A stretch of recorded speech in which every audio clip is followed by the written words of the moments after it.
Hey everyone, thanks for tuning into Awesome Sunday Show. Before we get started, we'd like to tell you where you can find us. Find all of our episodes, including new content like blogs and guest blogs, on our newly launched website, awesomesundayshow.com. Woohoo! Our podcast is also available on iTunes, Google Play, Podbean, Stitcher, TuneIn, and YouTube. You can find all those links also on awesomesundayshow.com. You can also follow us on our social media accounts, twitter.com/awesomesunshow, facebook.com/awesomesundayshow, and instagram.com/awesomesundayshow. Thanks for tuning in and enjoy the show. You're listening to the Electronic Media Collective Podcast Network. Yeah, it's a mouthful. For more great shows like the one you're about to enjoy, visit electronicmediacollective.com. And now, our feature presentation.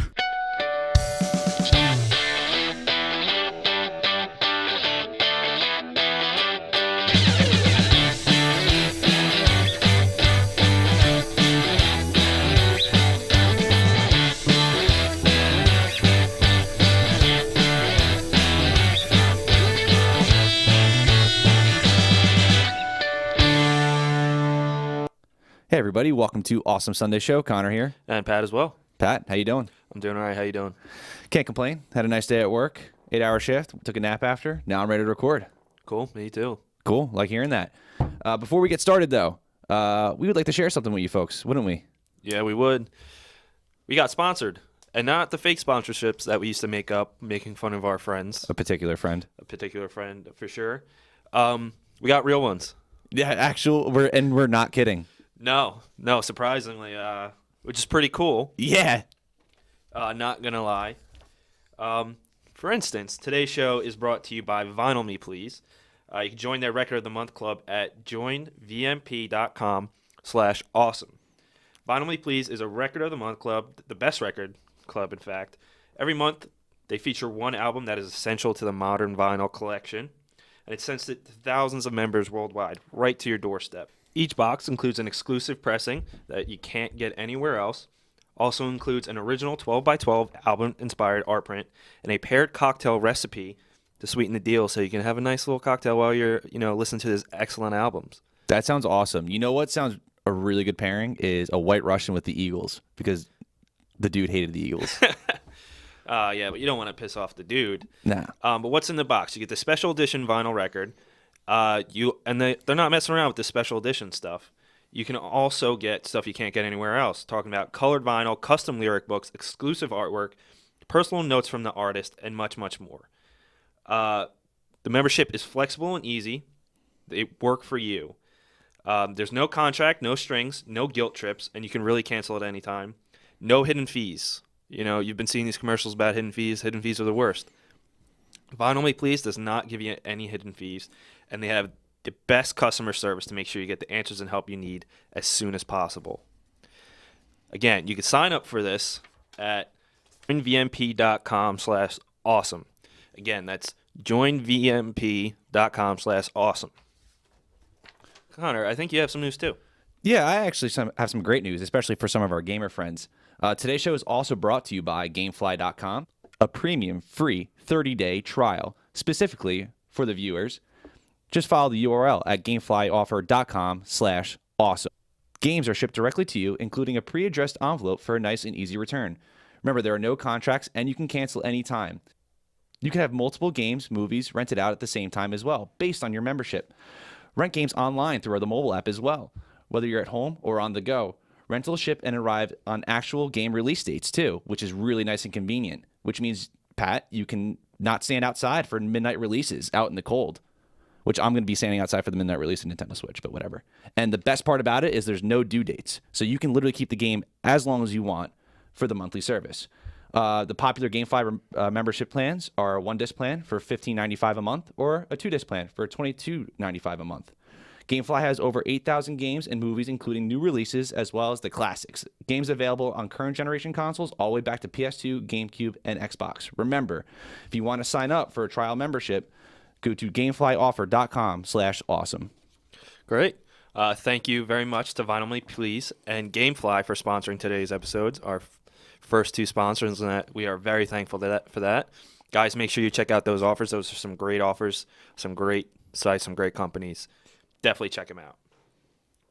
And now moving on to today's topic. Connor, what are we going to be talking about today? So, an awesome trailer dropped recently. It is the Iron Fist Netflix series trailer.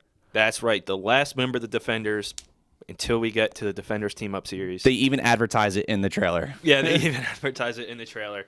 So we're going to be talking about the trailer and then a little bit of background on Iron Fist and what you need to know prior to going in this series.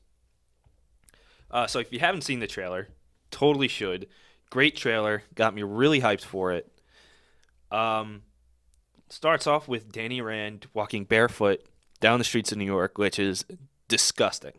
Yeah, if you've ever been to New York City, it's a wonderful city. I love it. The food's great. There's so much culture, comedy, Broadway. It's all New York, man.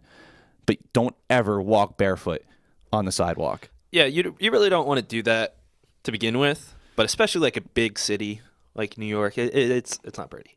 Yeah, it's just kind of, well, you know what? It's probably not as dirty, or it maybe just a little bit dirtier, depending on what place you're from or what you're thinking of. It's just kind of not socially acceptable. You know? Yeah. Plus, you might get foot herpes or something. Yeah. So, the beginning of the trailer really gives, they're playing with the fish out of water elements of Danny Rand's return. You know, he's been gone for 15 years, and he's finally returned back to his home in New York to reclaim his family company, Rand Industries. But there's a threat that emerges, so he's either got to choose his family's legacy or his duties as the Iron Fist. The trailer shows how when Danny was young, him and his parents were on a flight out over in Eastern Asia, and their plane ended up crashing, and Danny was the lone survivor. We see him get rescued by two monks, and they bring him to the holy, mystical, heavenly city known as Kunlun. And then they show him, training with the monks. They show him. I mean, I'd be kind of disappointed if they didn't show that at all. Yeah, well, I mean, in the trailer, we get some training elements in it. We see him use his chi a little bit when his hand's glowing, which is what gives him the title of Iron Fist. That gives him the Iron Fist. We see a lot of symbolism in reference to his past, his future, some nods to the comics. We see that wonderful dragon on his chest, tattoo on his chest, which is the mark of the Iron Fist. Yeah, I was so happy because, I didn't know whether they're going to keep that on there or not in the beginning. But they clearly show it in the trailer that he has that awesome tattoo. Right. Which, I mean, if I was like a martial arts badass, I would totally get it. Because I was thinking, dude, I hope they don't pull off like the Dolph Lundgren Punisher movie where they don't give him the skull on his costume. That would have been really upsetting. Yeah, that'd be stupid. But they did it in the Daredevil series when the Punisher was on there. So, little But doubt. at the last second, he got it. He did get it the last second. He did end up getting It it. was an awesome build up. Yeah. And when he 100%. did it, I was like, oh, this is actually fulfilling. So I think in this series right away, he's just gonna have it as soon as he's an adult, the tattoo, which is fine. It's iconic. It's great. If you love Iron Fist, you can't not have that tattoo. Yeah. There's some echoes to the first season of Daredevil in the trailer. We see him stalking out the docks or the pier. I guess looking for something with shipping or some drugs or something. We get a shot of Madame Gao, who you would remember from both seasons of Daredevil. Yeah, she's a prominent villain in the Marvel Netflix universe. Is that Yeah, I mean, she didn't factor into Jessica Jones or Luke Cage, but now she's going to be even bigger than she was in Daredevil. Remember, in Daredevil, she was one of the major players working with Fisk in trying to quote unquote save Hell's Kitchen, but really she's a heroin dealer. Yeah.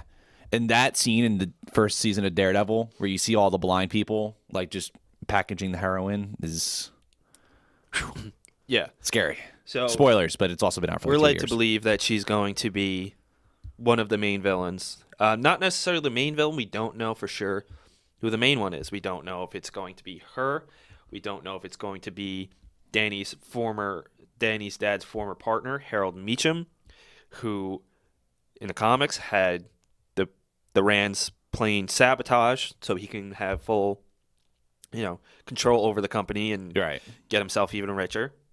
But It could be split. I personally think it's a joint partnership. Like, and I don't want to, reference to a subpar movie, but the Teenage Mutant Ninja Turtles 2014 movie when it was Shredder and that company guy that just wants to get stupid rich.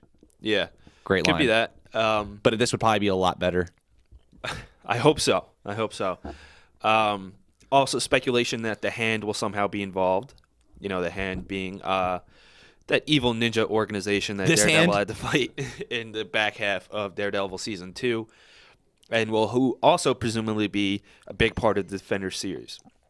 In fact, from little snippets here and there in regards to the Defenders show, there's been mention that Danny is going to be the one to bring the Defenders together because he knows what's going on in a more severe fashion, or he has to convince the other Defenders that, hey, I can't do this alone, and I got powers. I need you guys. And he knows as soon as he comes back to New York because there's threats. He knows there's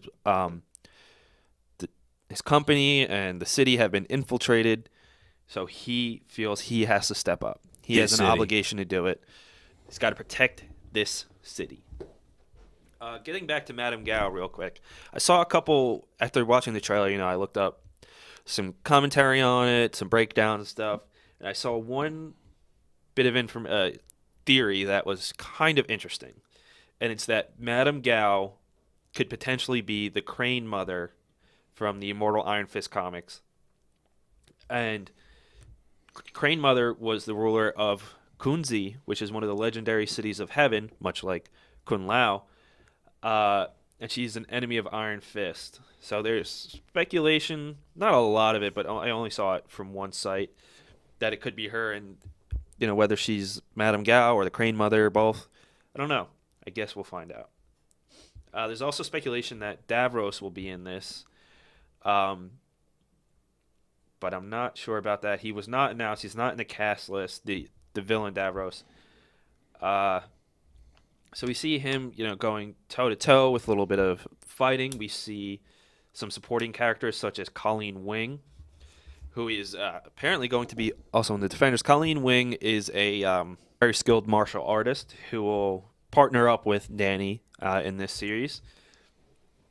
And she was also her name was on a flyer that Misty Knight saw in the last episode of Luke Cage. So her name has been previously known. I guess she's like a street fighter or something. We see a glimpse of what looks like it'll be the start of another hallway fight in this series, which is a common thing throughout the Netflix Marvelverse. Oh, sorry. I don't know why Siri just opened up. Siri's pretty lame. Yeah, Siri just randomly opens up for me a lot. And we also see Rosario Dawson's character, Claire Temple, in this talking with Danny. Of course, she is the biggest connection between all four shows. She's the Netflix show's Phil Coulson. Yes. Yeah. Yeah. For those of you who don't know who Phil Coulson is, if you've seen the Marvel movies up to the Avengers, the first Avengers, Phil Coulson is the S.H.I.E.L.D. agent played by Clark Gregg, who...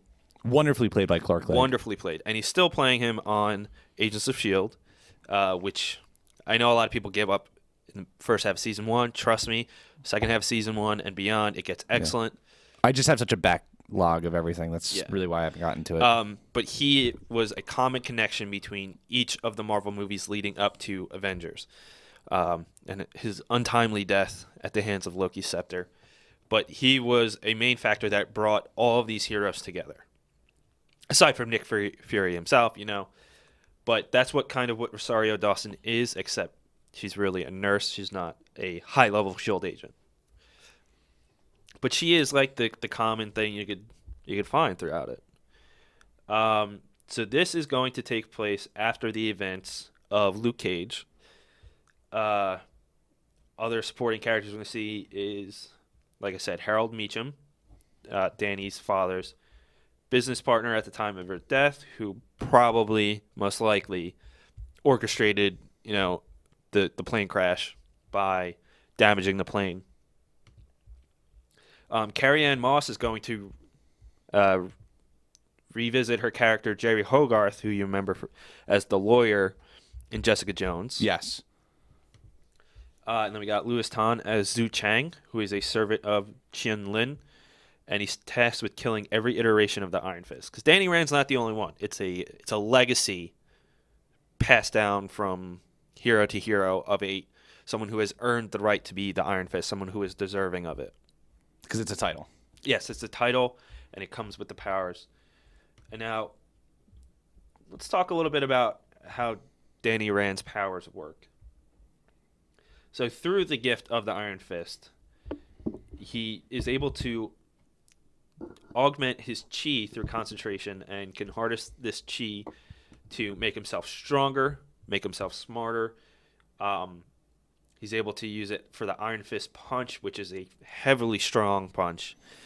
Think about it in a similar fashion to how, if you are a fan of the Dragon Ball series, I was just thinking that. in that the fighters use ki. It's not as like extreme. It's not as extreme, but Like he's not blowing up any planets. right. He's not shooting, Kamehameha waves out of his hands or anything like that. But he's using it and building it and focusing it in his fists or his feet when he's going to attack. So think of it as if when he uses it, he's doing like Goku's Kaioken a little bit. But also too, his chi, when he concentrates it, it's not just for physical or like mind blowing, like awesome attacks and everything like that. He can also enhance his healing powers through chi, and he can do telepathic mind fusion through like meditation. So I just think that it's not as like grand. He's not like Professor Xavier psychic like level-esque per se, nor is he Wolverine or Hulk healing factor ability. But just for being born a natural human male and just concentrating his chi through his fighting ability, I think it's actually kind of rather impressive that he has some, according to the comics, we don't know if this is going to be in the show or not, at least, that he does have some sort of healing powers or telepathic powers, along with being able to punch bricks. Right. Yeah, we'll see how he uses that and what aspects of the chi manipulation that they bring into this. Yeah. I think maybe it's according to, at least from the trailer, but they also just might be hiding things, not wanting to spoil it. Of course. It might just be kind of fighting, and then you might. Well, Night Nurse is in it. That's why I don't think they're going to show off any healing abilities. Could be. Yeah. I mean, it could be something that he'll develop, say in The Defenders or Iron Fist Season 2, should that be made. Right. Because, but I almost wouldn't want them to a certain extent, because I like Rosario Dawson in the series, like all the series so far. I think she's a great character, Yeah, and she's a great. great link between all the series as well. I kind of want them to give her something to do. Yeah. Yeah.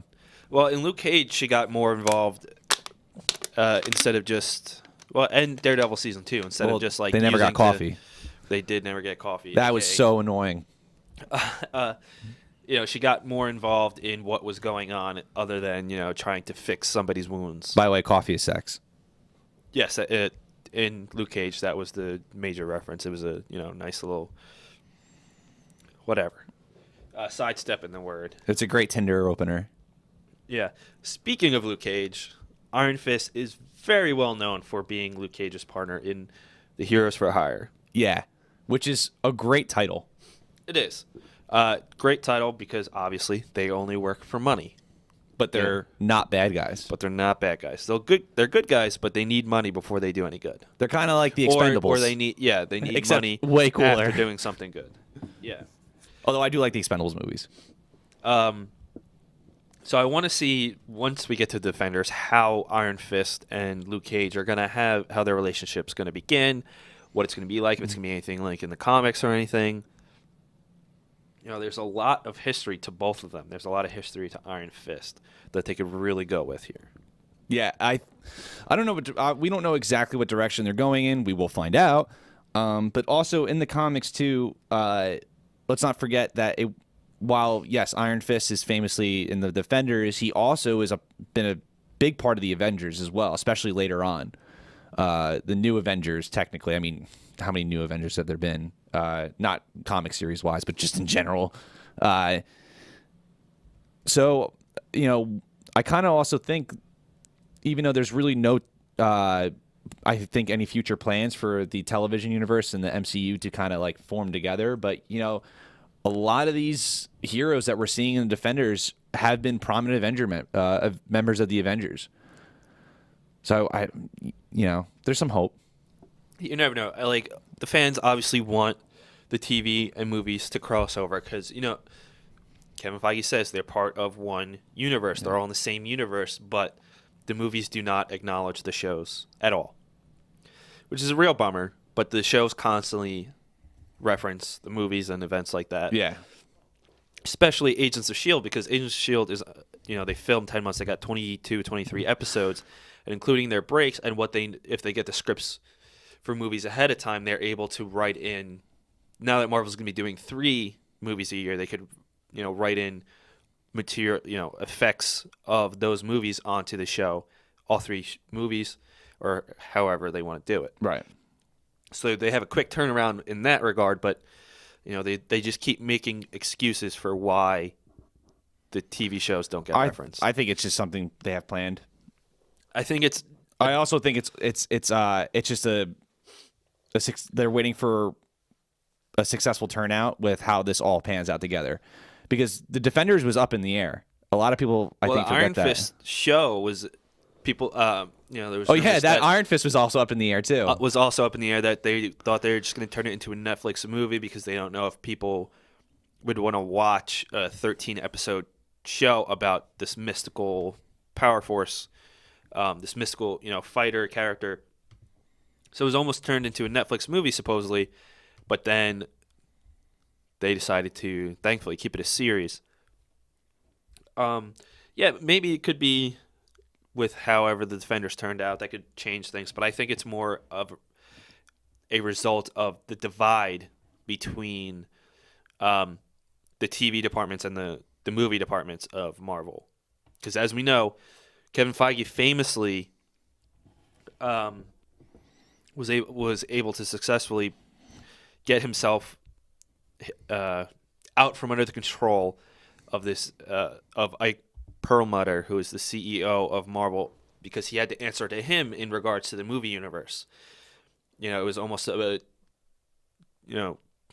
all these decisions and planning had to go through like this committee process, and it caused a lot of problems for the movies, and movies suffered because of that, such as from Iron Man 2, Iron Man 3, and Avengers: Age of Ultron as well. Although all suffered from these decisions. But also with the word suffering, it's not so much as I don't think the movie's entirely, except for Iron Man 3, just like certain aspects. I think Avengers: Age of Ultron is still like a quality movie. Like I can I can suggest that to people that aren't into comic book movies. Early on, there was like Iron Man 2 and Age of Ultron. There were problems that were created by studio interference, much like what's happening with DC. Not to as great of an extent, because clearly they're still successful, but it did cause problems early on. And Feige knew that, so that's why they separated. So Feige is completely in charge of the movies. He only reports to Disney's CEO. But the TV universe is still in control of Ike Perlmutter, who has final say on everything, and is run by Jeff Loeb. So I still think that there's a divide, and that Perlmutter is trying to spite the movies too. That's why we're getting an Inhumans TV show instead of movie. Yeah. Although, Marvel tries to say different reasons, like, because movies are going to production so early compared to this, blah, blah, blah. That it wouldn't work logistically. I don't know if that's necessarily true. Who knows? I don't think we'll ever really know. I think it could be very easy to bring a character from a TV show into the movies, because all the actors, both on Netflix and on cable, on TV like Agents of S.H.I.E.L.D. and then the proposed Cloak and Dagger and everything, in their contracts they have that if they want to, like, movie options, like they can pull that character into the movies. To be fair, though, there's it. always precautionary things in contracts just in case if something comes up or rolls out. I don't know. I still have high hopes with the meshing and everything like that. I think it's a lot of the factors that you said obviously play a huge role, but I mean, we're just seeing critical and financial success on both ends of the branch here. Right. It's I just can't see a failure And, you know, from both extents. And like I think they can work it out. yeah, people, myself included, are hoping that Infinity War will be like the first time we see characters from TV go into the movies because of the scale that Infinity War and the Avengers sequel to it, which is no longer Infinity War Part 2, the scale and scope of it, because of Thanos and the threat he poses, will bring those heroes into the movie universe because they need that help. Yeah. Or depending on if any major characters die in these series, say Captain America or Iron Man or Black Widow or Hawkeye or whatever, that their positions can be taken by one of these TV characters. So there's the hope for that. I mean, I want some crossover between the two. I want some acknowledgement because some big stuff has happened in the shows. And some severe stuff, especially on Agents of S.H.I.E.L.D., some like world-changing stuff that should be acknowledged in the movies.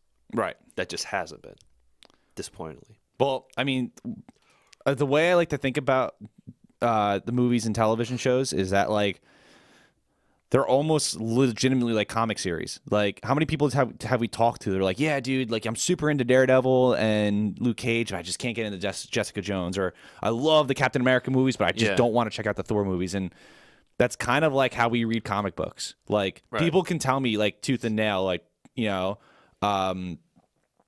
have to get into what's the comic book series? I'm just drawing a blank here.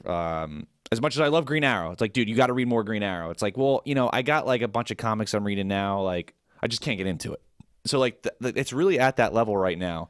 So, and Marvel has been, everything they've put out has been successful since Iron Man. Even the Incredible Hulk with Edward Norton, like not a huge critical success, but enough for a fresh rating on Rotten Tomatoes and enough to have it be a box office success. Yeah, same for the Thor movies. Yeah, and I still think Thor: The Dark World is underrated.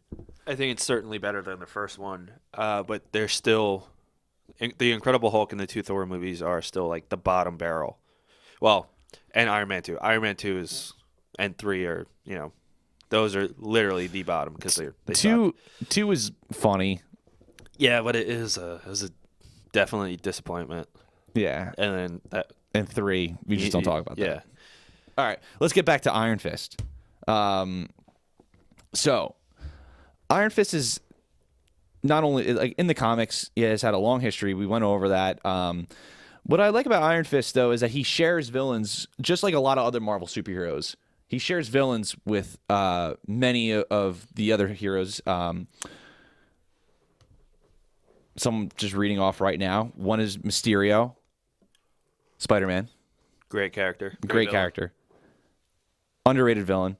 We have Bullseye, who is clearly not just a Marvel villain, but also pertains to Daredevil. He's in Pat's favorite movie, the Ben Affleck Daredevil movie. We see Blackout.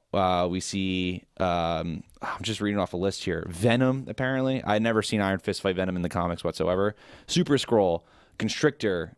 So, and a lot of these are just Firefly. A lot of these are just like over the top like Marvel villains that like, which is what I love. I kind of want to see that in the series. Yeah. But we're not going to get that in the first season. No, clearly not. No, but like later on. Definitely not going to see Super Skrull, I can tell you that. No. I can bet you my savings that we would never see Super Skrull in an Iron Fist movie. I'm not going to because I don't want to bet my savings, but I'm that confident in that thought. Right. Plus, him and Luke Cage share a lot of villains because they fought together so much, and they've been on multiple teams. Let's see.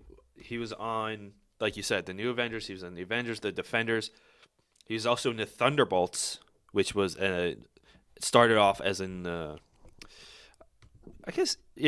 evil or less than good version of an Avengers that was used by Norman Osborn to enforce his will. Which later the team turned around and went under new ownership, not new ownership, new leadership, whatever. But he's been in the comics. He's been around. Right. You know, he's had his hands in different things. He's partnered up with different heroes. Like he's also teamed up with Black Panther, Deadpool, Cable, Daredevil. Well, also too, his team ups are legendary, and they're awesome. One thing I want to get back to a little bit, because I just realized this, and I just brought it up. So, Iron Fist's arch nemesis, Steel Serpent, Yep. is allied with Hydra, and who so far has been like the main organization that's been in the Marvel universe that's the villains is Hydra.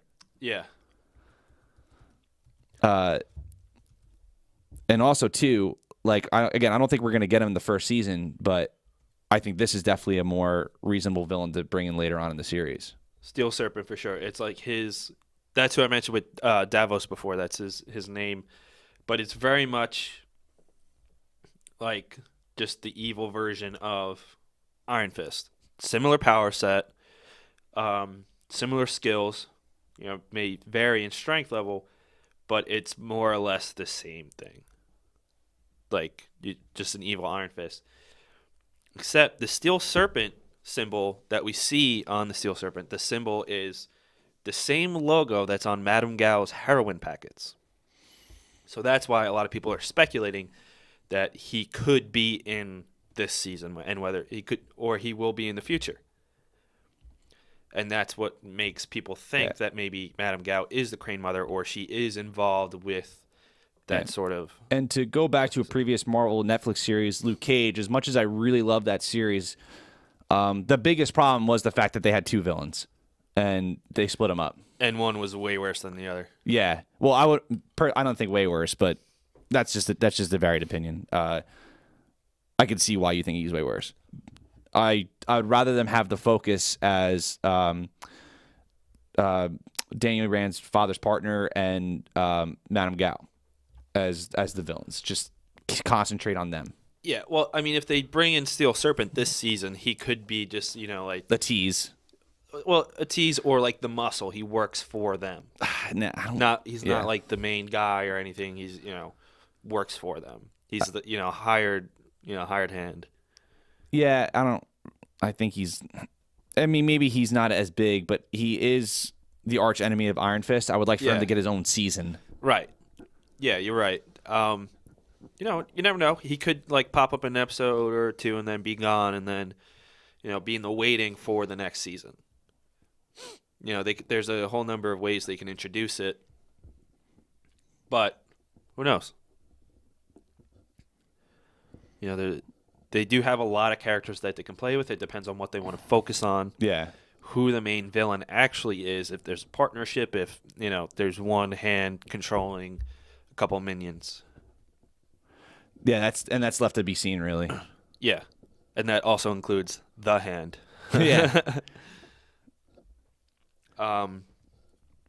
Another connection between Iron Fist and Luke Cage, which I don't think that they will explore in the Marvel universe because of the age disparity, is in the comics, Iron Fist and Misty Knight were an item for a while. They were quote unquote lovers, if you will. Ooh. Which we know in the Luke Cage series, Luke Cage, he was involved with her. But In what way? Yeah, they got coffee. Yeah, they got coffee together. Luke Cage has had relationships with her too. But it seems that given the age discrepancy and how movies and TV shows, if they're going to do a age discrepancy in a relationship, the guy is always going to be older. He's going to, have a younger, more attractive girlfriend or wife. They usually, very rarely ever, do it the other way around. Right. So who knows if they'll go that route? I mean, they do in the DCEU right now. Amy Adams is older than Henry Cavill, so that's one example. It's just not a very common thing. It's not, but Amy Adams and the lady that played Misty Knight, A+. Yeah. So we'll see how that factors in, who his actual love interest will be, whether it's Colleen Wing or another character based in the show. Or, I want to see how Hogarth, how involved Jerry Hogarth is going to be, because she's probably going to help Danny, get control back over his company. First of all, cancel out any death certificate he had, Right. because in the trailer we do see him standing at his grave. Yeah, that's all right. So let's break down the trailer a little bit. Good way to transition. I love the way it opened, where he's like, "I'm Danny Rand," and like they're like escort him out because he does look homeless. Yeah, he does. Like he does like It looks like he's on drugs too. right. Yeah, if a guy came like, think of like a family member that passed away, and someone just walks in like looking like a homeless person, like, "Oh, hey, I'm Yeah. so and so." Right, and whenever there's in a case like this, say like he's a very famous person. His family was very famous. They probably got hundreds and hundreds and hundreds of dudes claiming to be Danny Rand over the years anyway. Right. So Aren't there people that like claim to be Charles Manson still, or something like yeah, that? that and what was that baby that got kidnapped of like the famous pilot Oh, Lindbergh? I don't remember. I don't remember. I knew this. I don't know why. Family Guy made one of the funniest jokes Yeah. about it at his expense. Right, but it's like it gets so common that they come out. They're like, "Oh, I'm this, this person. I'm back." They probably get that so many times because this actually does happen in real life too. Not to mention that people claim to be Jesus all the time. They're probably used to the craziness and they're not going to tolerate it. They're a huge billion-dollar company, and he's been gone for 15 years. So it's probably like something they deal with regularly. So he's immediately escorted out, or at least they try to, and he knocks them out. He knocks the security guards out because he's Iron Fist. I mean, what else do you expect? I think he could have been a little nicer, but you know what? It just effectively shows how badass he is. But he did say he was Danny Rand, and he wasn't lying. Yeah, for once they were right. Yeah.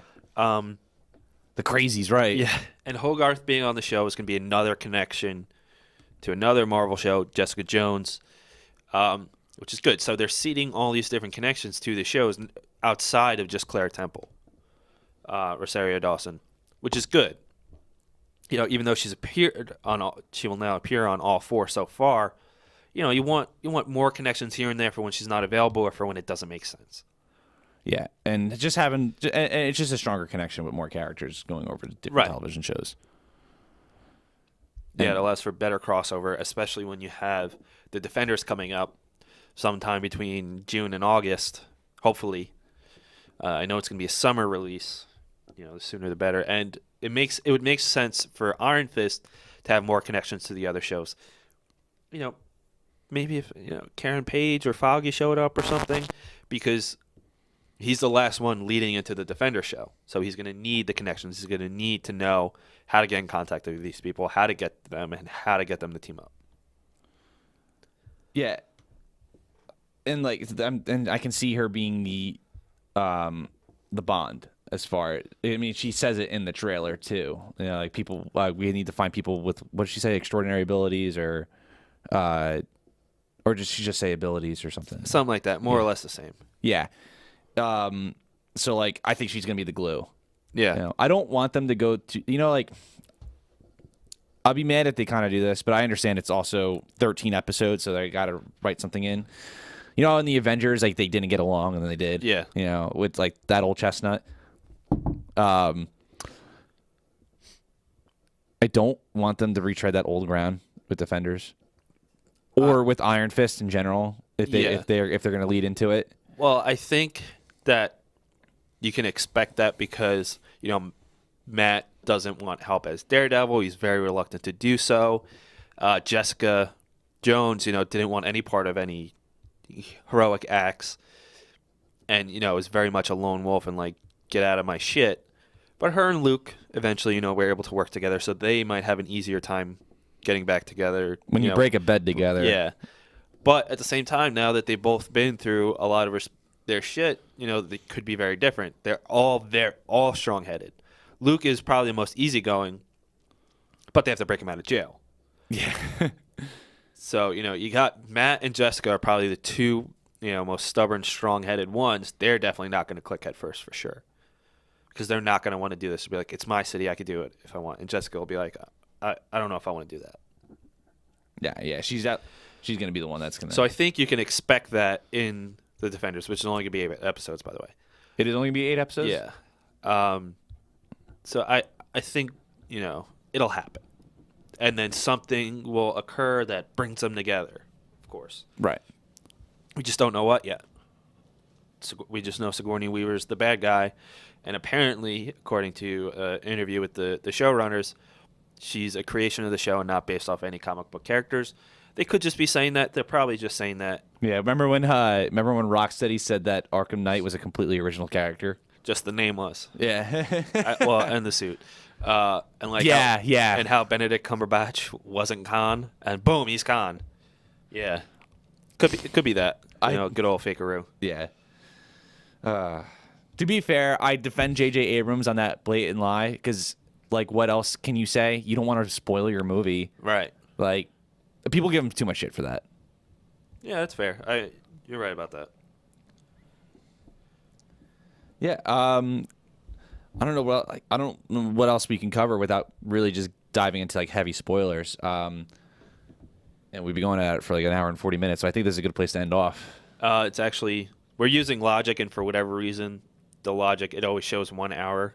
Oh, really? It's from the start, so we've really been doing this for 40 Dude, minutes. I was about. Oh, all right. Well, still. Yeah, I don't know because we were using GarageBand, but then we kept getting errors that stopped the show, and so I was fed up with it. So then we've been recording on Logic lately because it was getting really fucking annoying. Yeah, no, I remember. We had to stop every 5 seconds.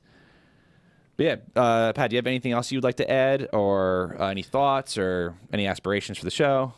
I mean, I hope the show's great. I'm a little nervous because the showrunner, Scott Buck, was the one who ran the show Dexter, which Yeah. I did love right into the ground and still thinks there was nothing wrong with it. So I hope he redeems himself on this one. I'm willing to give him another shot. And Well, listen, sometimes storytellers always have, their ups and downs. Because let's not forget, Scott Derrickson, who directed Doctor Strange, probably one of my top 10 films of the year, also directed a movie called Hellraiser Inferno, which I hate so much because I love that series up until 3, or up until 4. I hate 4 and on. Also directed. Well, he directed Sinister, which was good. He also directed the Day the Earth Stood Still remake with Keanu Reeves. Fuck that movie. The fact that they even remade that movie is just annoying because it Right. had such a great and fucking message of peace, Yeah. which And is well- so relevant to today. But now people are going to think of that remake. Yeah, I don't know. All right, another example. Tom McCarthy, who wrote and directed your favorite movie, The Cobbler, No, the very next year no, came out with no. the Oscar-winning Spotlight. So it can't, they do, it happens in Hollywood, whether it's actors or writers or directors or whatever. They do some crap project and then they redeem themselves. Doesn't mean that every project they're going to do is crap. Right. But this guy just really pissed me off with Dexter. Right. Well, so I mean, I'm hoping. you love that show though. Like I watched the Yeah. first season of Dexter. That was enough for me. I was okay with it. Everyone says the John Lithgow season's the best one. It is. Yeah, and 100%. Spikowski is actually would always tell me that about Dexter. But yeah, I've already said what I thought about the show. One fun fact about Ooh. the show actually is Fun facts before we end. the RZA of Wu-Tang Clan. Great. If you have never listened to Wu-Tang Clan, watch Luke You're Cage missing out. and then listen to Wu-Tang. Directed episode 6 of Iron Fist, which is titled Immortal Emerges from Cave. So that's just a nice fun fact. That's actually pretty damn cool. Yeah, that's awesome. Pat. I agree. Yeah, that'll wrap it up. I mean, we don't really know much about the show still, even though it's just over a month away, which is good actually because I want to go in it not knowing much. I think it's good because a lot of stuff we go in knowing so much that maybe we would have wanted to find out ourselves or whatever. But this is pretty cool. I'm excited for the show. I hope it maintains the quality. Although I hope that what happened with Luke Cage does not happen with Iron Fist. Right. I could forgive Luke Cage though, because as you know, you didn't like the second villain, Diamondback. I did like Diamondback because there's just something about over the top villains. Yeah. It's just like it's my guilty pleasure. Right. And if you I listen, love Krennic from Star Wars. if you listen to our Luke Cage review, or if you did, I was much nicer about it and much happier about it. But after thinking about it, I don't like it as much, and I think it for sure is the worst of the three shows so But do you far. think it's bad? I think the second half's not that great. The first half is excellent. Okay. So it balances out, I guess. So, guys, what are your theories about Iron Fist? What do you want from it? What characters, whether heroes or villains, do you want to see? How do you want it to tie into the Defenders? Do you think we'll get any sneak preview of the Defenders at the end of the show? I'm pretty sure we will. And I hope it's a good one. How excited are you for Iron Fist? Are you even more excited for the Defenders? Let us know. What other Marvel characters would you like to see have TV series on Netflix? Because I could think of a few on myself. Let us know in the comments. Howard the Duck. He was in Guardians.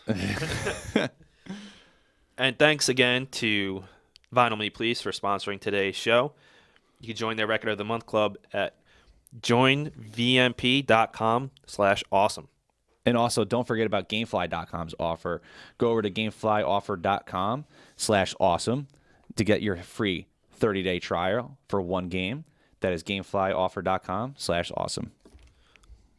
Thank you guys for listening. Take it easy. Peace.